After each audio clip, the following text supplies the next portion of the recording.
Pourquoi tu ne devrais jamais faire de high rep dans tes plans d'entraînement si tu veux prendre de la masse musculaire? Aujourd'hui, je te montre comment gagner du muscle plus efficacement. Pour ceux qui ne me connaissent pas, mon nom c'est Hugo Le Cavalier, je suis propriétaire d'HL Performance, une compagnie de coaching sur la rive nord de Montréal qui se spécialise dans la prise de masse et la performance, surtout augmentation de ton squat, ton bench et ton deadlift. Aujourd'hui, je vais t'expliquer pourquoi les high reps. Puis quand je parle d'high rep, là, ça peut dépendre de chacun, là. Mais high rep, on va dire 10 reps et plus. Là. Fait que du 11, du 12, du 15, du 20, etc. Je vais t'expliquer pourquoi c'est pas optimal pour l'hypertrophie et t'es mieux de te tenir dans du 5 à 10 répétitions. L'entraînement, ça évolue constamment. Ça fait 6 ans que je suis dans le domaine, puis pour vrai, à tous les années, il y a des nouveaux concepts qui sortent, ou peut-être même pas des nouveaux concepts, c'est des vieux concepts qu'on fait juste ramener un peu au goût du jour, puis qu'on nous remet dans face, puis qu'on nous montre que ben, c'est vraiment ça qui fonctionne. Et le concept des 5 dernières reps effectives. Je ne sais pas si vous avez déjà entendu parler de ça, mais pour ceux qui ne connaissent pas ça, c'est les 5 dernières répétitions avant l'échec musculaire complet. Donc, tu pousses le plus fort que tu peux, ça ne lève pas, tu pousses encore, ça ne lève pas, ça c'est l'échec musculaire complet. Quand tu te rends là, bien, les 5 dernières reps, c'était les plus effectives. C'est eux qui vont avoir le plus gros impact sur ta prise de masse musculaire. Si tu ne vas pas à l'échec musculaire complet, bien, tu tapes pas dans ces 5 dernières reps-là, donc tu n'as pas les meilleurs effets et tu n'as pas vraiment un gros gain en masse musculaire à cause de ça. Fait que c'est vraiment important que quand tu t'entraînes, il faut vraiment que tu aies les 5 dernières reps effectives parce que c'est eux qui te donnent 90% des résultats dans ta prise de masse. Donc, le lien avec les high reps, j'y viens. Le premier point qui est important à comprendre, c'est les 5 reps effectifs. Donc, si tu comprends que un des points les plus importants, c'est que tu t'assures d'avoir tes 5 dernières reps effectives avant l'échec musculaire complet, on est correct. Deuxième point ultra important à comprendre, c'est ce qui est le plus gros driver de prise de masse musculaire, c'est la tension mécanique. C'est quoi ça? C'est aussi simple que le niveau de tension que tu vas mettre sur ton muscle, donc la charge que tu vas soulever, bien, plus elle est lourde pour un bon tempo, un bon rep range, une bonne technique, bien, plus tu vas prendre la masse musculaire. Si tu faisais 40 livres pour du dumbbell press, puis là, 2 ans plus tard, tu fais 90 livres, je te confirme que tu n'as pas le même chest. Fait que si tu comprends ces deux points-là, on peut faire un parallèle avec notre high rep. C'est important d'avoir, un, les 5 dernières reps effectives.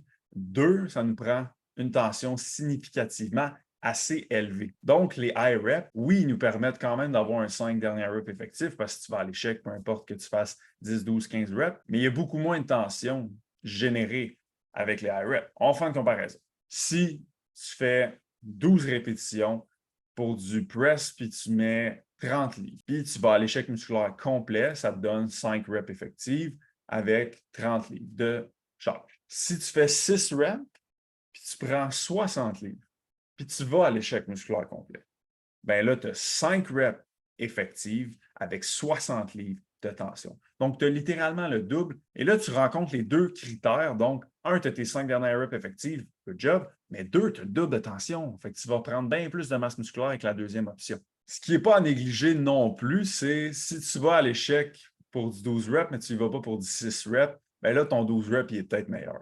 Okay? Fait que c'est comparer des pommes avec des pommes, c'est vraiment quand tu vas à l'échec musculaire complet, si tu compares 12 reps, 6 reps, ton 6 reps est supérieur pour une prise de masse musculaire. Donc, c'est quoi que tu devrais utiliser pour tes reps? Un bon guideline, ça va être entre 5 à 10 répétitions pour l'ensemble de tes séries. Et quand tu vas aller à l'échec musculaire, soit à ta dernière série ou tes 2 dernières séries, dépendamment de la phase, mais là, tu vas peut-être aller un peu plus entre le 5 à 8 répétitions pour vraiment maximiser le niveau de tension mis sur le muscle et prendre la masse musculaire le plus rapidement possible. Pourquoi on ne pourrait pas faire 3, 4 reps? Pourquoi 5 à 8 précisément? Si tu reprends le concept des 5 dernières reps effectives, quand tu fais du 3 reps, tu vas à l'échec, tu as juste 3 reps effectives. Si tu fais du 4 reps, tu vas à l'échec, tu as juste 4 reps effectives.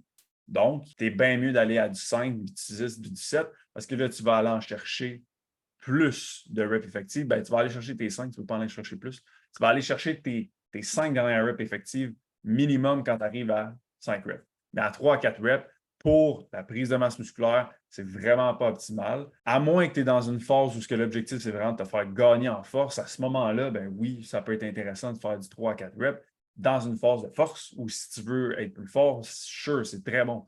Mais quand on parle de prise de masse musculaire dans un programme de prise de masse musculaire où l'accent, c'est vraiment pas la force, ben, tu es beaucoup mieux d'aller à l'échec entre 5 à 8 reps puis tenir tes séries entre 5 à 10. 10 étant ton premier set, tu pourrais aller à 10 reps, deuxième set, 8, troisième, 6-ish, des trucs comme ça. Donc, les high reps, ce n'est pas mauvais en soi. Je ne suis pas en train de démoniser les high reps, mais il faut comprendre que quand on prend pomme avec pomme, donc je vais à l'échec musculaire complet sur 6 reps, je vais à l'échec musculaire complet sur 12 reps, ton 6 reps, il est beaucoup plus optimal. Et ce que ça fait aussi, c'est que tes workouts, ils vont être pas mal moins longs quand tu fais du 6 reps, quand tu fais du 12 reps. Pour les deux, tu vas avoir le même temps de repos, idéalement, surtout si tu veux prendre la masse musculaire. Tu vas te laisser un bon 90 secondes à 3 minutes.